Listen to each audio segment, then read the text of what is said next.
All right, welcome back. Like we said, we are delivering on a Sunday night show. UFC 276 post show is officially going to be the name of it. It's just me and Hunter breaking down the fights, talking about only this fight card, no news, nothing else other than what we saw on Saturday night on ESPN pay-per-view. Hunter, how was last night? What trouble did you get yourself into? Last night was fun, man. I enjoyed the fights. We have a lot to talk about, man. I agree. Before we do anything, we got to thank our sponsor who has now sent me a nice little shirt. But we are sponsored by Howlerhead.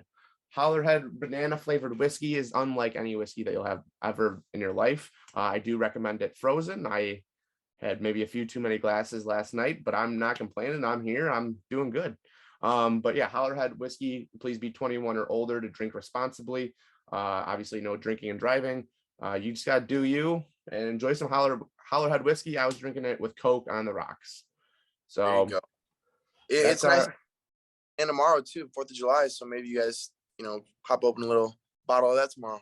Go pick it up, go on a boat, go on the lake, do whatever you can do. Just enjoy a nice glass of Howlerhead with either a seltzer or with Coca-Cola.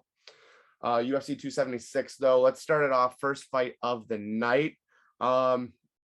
Julia Storolenko, I believe is how it's pronounced, gets her first UFC victory over Jessica Rose Clark. Jessica Rose Clark, we have now seen, and she is in a sling. She did break her elbow, so she will be out for the foreseeable future. Hunter, what were your thoughts on the first fight of the night?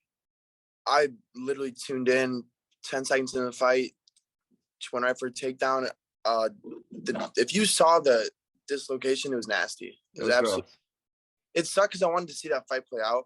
I had Jessica Clark winning that fight too, so it sucks for her, man. It's unfortunate. Now she can be out for a while. She looked okay the last couple of fights, and then that happened. But yeah, I agree. I would have liked to see that fight continue to go. I was wrong on that fight too. I had Jessica Rose Clark. However, I will say overall, I think betting, and you're going to probably say the same, it was a pretty productive night. But it didn't start off well. We started off 0-1. Really not much more to say because it was so short, and it ended with an armbar that was just nasty to watch. Shout out her too. I think lately a lot of the performance bonuses have not went to females because of the lack of finishes. So she was one of the performance bonuses, I believe. It was a good way to start the card. If like you just had no money into it, that's a good way to start, is with a nice armbar quick, after getting dropped too, especially. And then we go into the next fight, another female fight.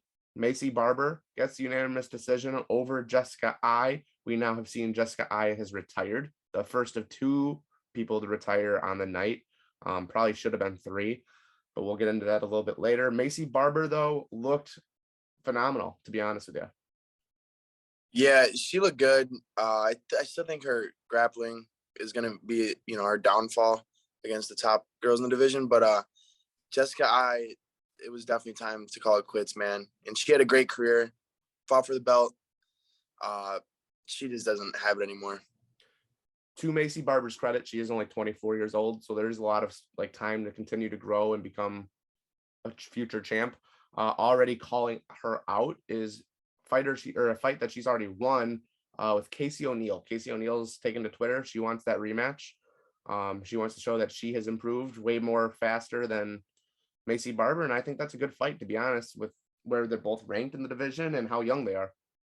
What's O'Neill at? I believe she's 12, and going into this fight, Barber was 13.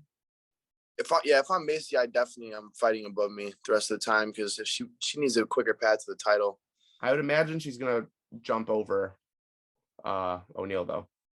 Yeah, so if I'm her, I'm calling a top 10 opponent out. I wouldn't do that rematch, but on O'Neill's side, that's a good fight for her. Barber's a bigger name. O'Neill has looked good, so. I agree. Next fight I thought was maybe the most, not boring fight, but it was the most one-sided. And I was on a card of a lot of one-sided fights. Andre Muniz over Uriah Hall. I would say for Uriah Hall, there was maybe 15 seconds where he looked like he could do something. The rest of this was just on the ground, getting taken advantage of, had zero defense really for it. Zero counter, yeah. I should say. He defended well. He had nothing to counter. It reminded me of the first like Weidman fight that Uriah had. Just got out grappled. Munoz, man, he's gonna be scary in that division because you look at the top in that division, there's a lack of grapplers per se. So Andre Munoz could be a absolute problem. Agreed.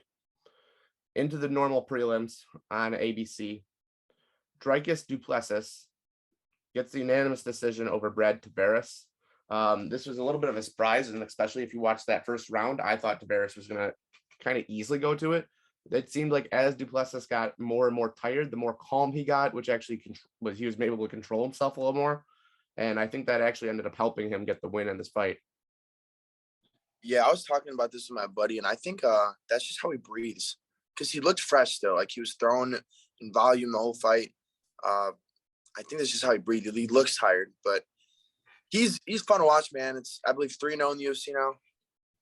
Something like that, yeah. Dude can throw, so I'm excited to see him. I want to see him against ranked opponent, top 10 guys soon. Well, Brad Tavares was ranked. He had a 12 next to his name. 12. Yeah, so he will move into the rankings after this week. In the UFC, I'm just checking that this was his third fight, 3-0. 3-0, yep. Moves to 17-2 on his career, so pretty good record there too. But where do you think that puts Tavares at, and what's he gonna do? What is that? Top 15. I think he's still top 15. Losses, or he won his last fight?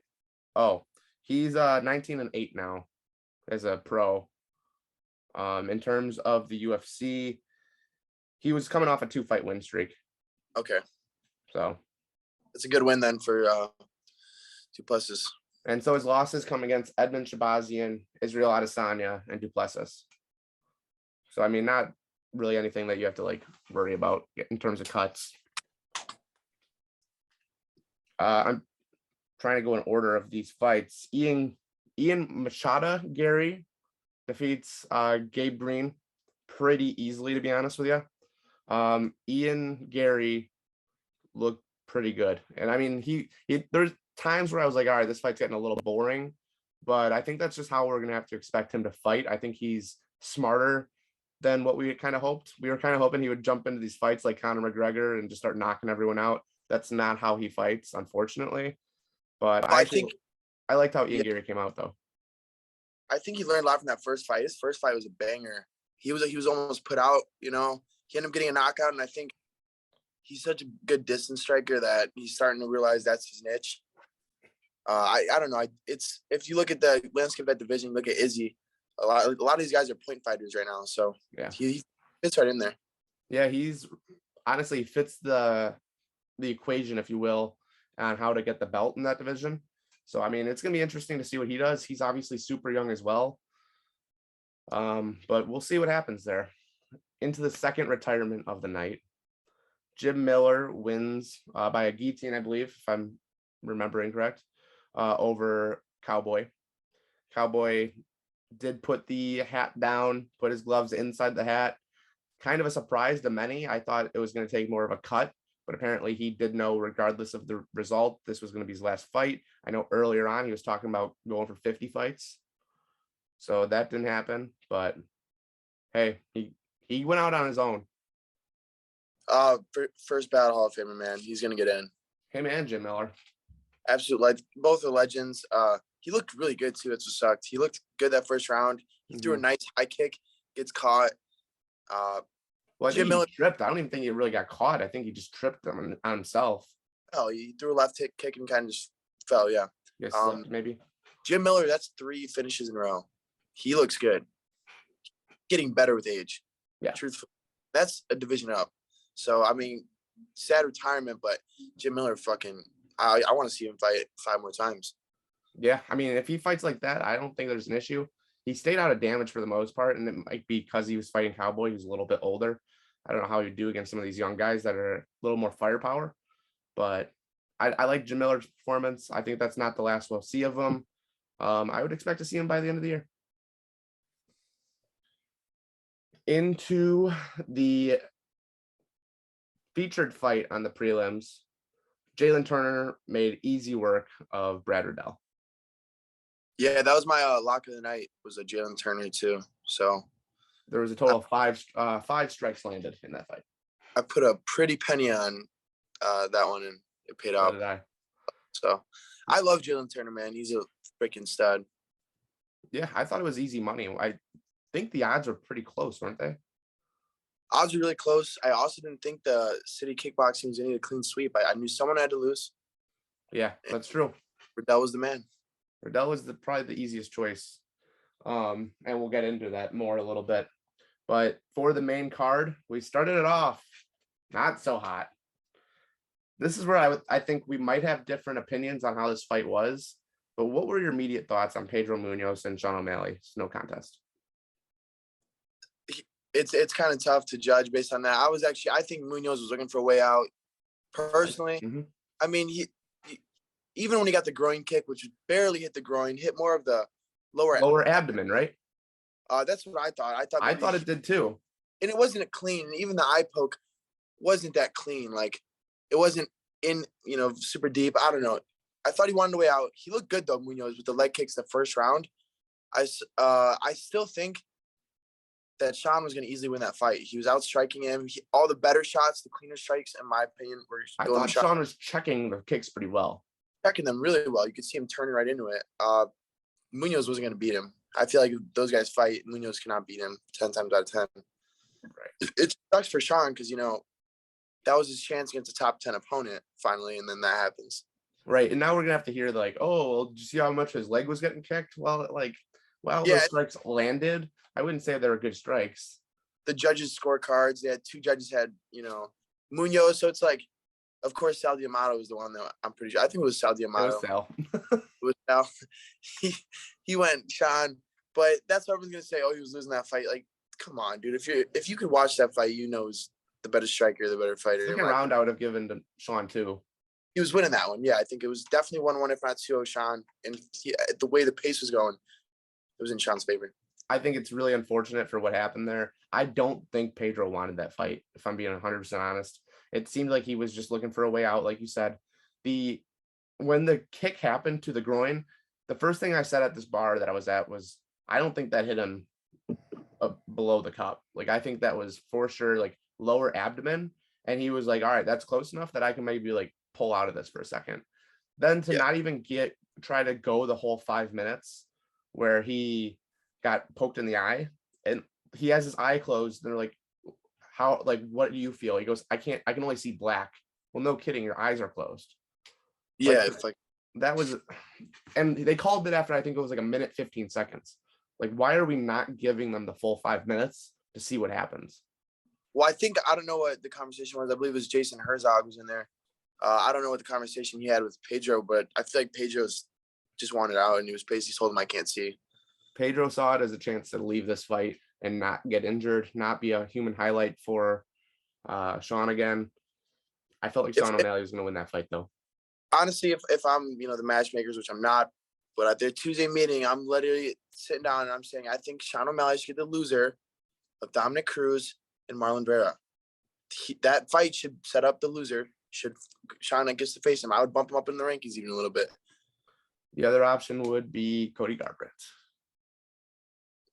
Let Cody come back to 35. Yeah, he's going to get knocked out, in my opinion. But I would think so too, but I think that would be a good story.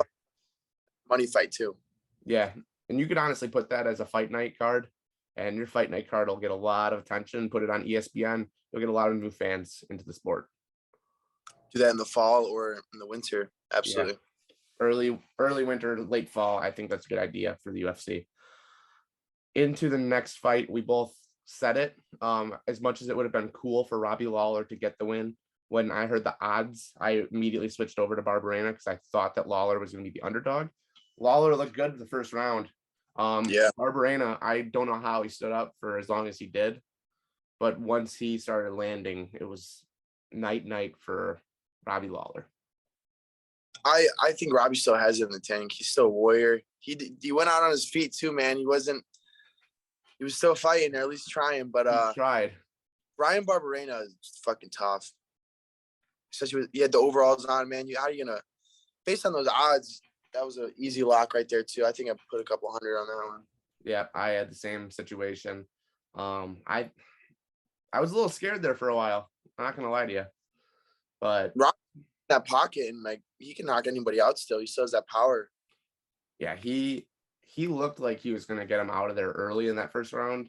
Didn't happen, thankfully, for our wallets, but God, Robbie Lawler looks like he still can do it. Absolutely. It's just I don't know where he goes because obviously he's not gonna win a title.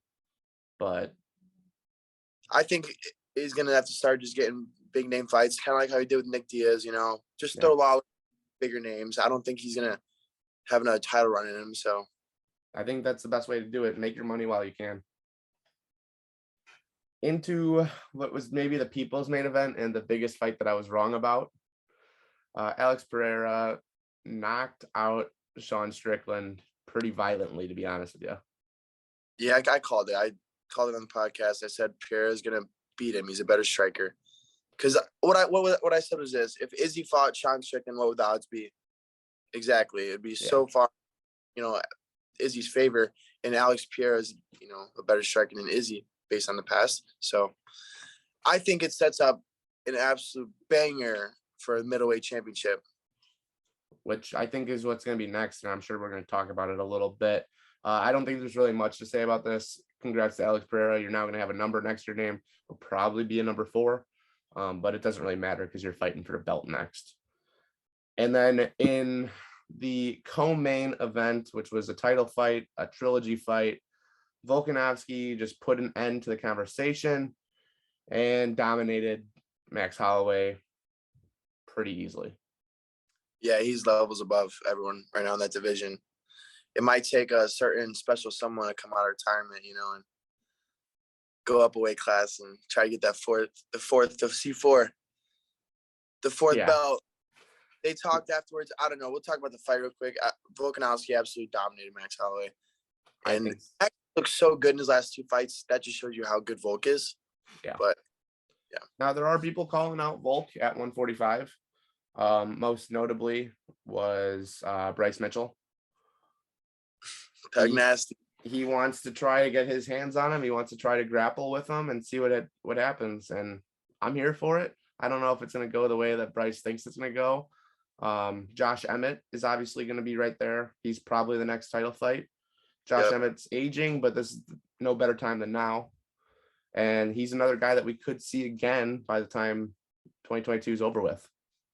And Emmett's the guy, man, in that division. He's the only one with just pure one-punch knockout power. So that's an interesting fight. Really interesting fight. Now, I don't know if you saw this. Volkanovski was tweeting after late last night, early morning. He wants to fight in Australia. He wants them to get out there, and he wants to defend the belt on home turf. So he should get whatever he wants. He should. I think he deserves it. We're going to end up doing probably a pound for pound episode pretty soon here. Right now, I'm probably having him as my number 2 pound for pound. Yeah, I don't know. We'll talk about that on the thing. I don't move him past 3 or 4, but yeah. And then into the main event, probably one of the most boring title fights that you'll see, but that's just what he does. He makes it boring, and he fights at his own pace. Israel Adesanya made Jared Cannonier just look easy work. Yeah, it gets easier and easier for Izzy. I don't care how boring it was. It sucks as a fan of the sport. I was watching with a couple of my buddies that are more, casuals, right, per se. Yeah. So for them, it's really boring. But Izzy's outstriking the best guys in the world for 5 straight rounds, and it's still impressive. And it's going to take somebody like Costa, like Pereira, somebody that literally forces him to fight a different style fight in order to make it exciting, which sucks, but Izzy's going to do what he has to win, and he's starting to creep up. I believe that's 5 title defenses. If he keeps winning, which I think he will, he's looking at history, man. Is that only his 5th? Might be more. That's 5 straight title defenses. 5 straight. Wow. No, more than that. No, since he got the belt, that's 5 defenses, I believe. 1, 2, 3, 4, 5. Oh, 6. That was his 6th. Well, he won the belt. I guess that's the interim belt with Kelvin Gastelum. That's what I'm saying. Yeah, that makes sense. Yep. Wow. And the only person to beat him is when he went up and tried to fight Jan Blachowicz. Exactly. And that was, 5 rounds too. And I mean, to be honest, that was another boring fight for Jan just because he laid on top of him and just used his weight. So Yep. it's not like he took major damage against Polish power. He was just laid on top of, and he couldn't get out of it. It's gonna take a wrestler to beat Izzy, other than maybe a Pereira, but it's gonna take like an Andre Muniz, type of guy, or just a guy that can grapple. I'd love to see Kamzat come up. He could very well. So I don't know how that goes though. I think Izzy might out. Yeah, I don't know. If I'm Hamzat, I think that's an easier fight than Usman. I do too. So I mean, if Usman went up, I don't think we have this conversation. Usman can beat Izzy, in my opinion. Yeah, me too. So who knows? Maybe Darren Till will even be there one day. God bless him. Probably not. Saying he's the only guy that can beat Izzy. So there's a lot of guys that want the champ. Now, I don't know if you saw after the fight, they were doing an interview with Sean O'Malley. And there's a certain someone that is calling on him to maybe make him his tune-up fight.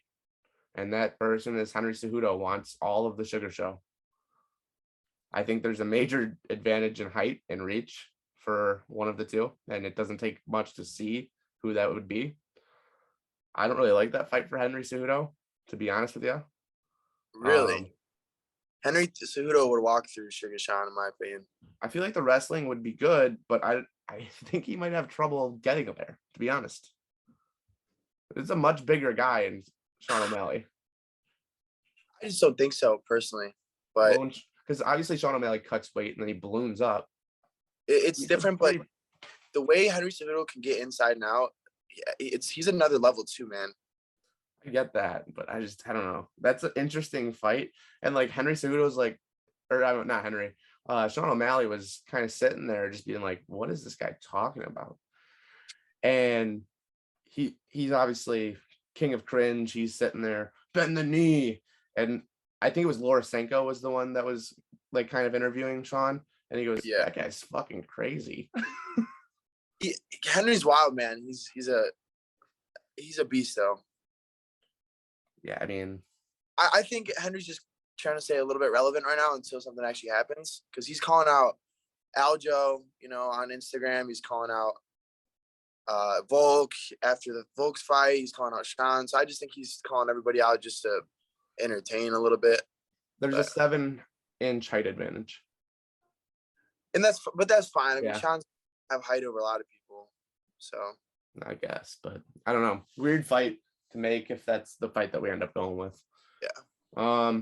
Overall, UFC 276. I like the card. I'm seeing some backlash about it on Twitter. I think that's mostly just casuals that don't. I'm not going to say don't understand it, because it's pretty self-explanatory. It's just you have to appreciate the art. Well, sometimes when you get such high level, like in terms of so many good matchups, so many high level fighters, it is going to be a little bit boring sometimes, because they're so damn good that it's always the small things that win. And there was still a good amount of finishes. So I was cool with it. I liked it. I just wish we would have got to see Sean O'Malley fight all the way through. But I think that's the biggest little asterisk on the event. I'm not really that worried then. Good fight for me.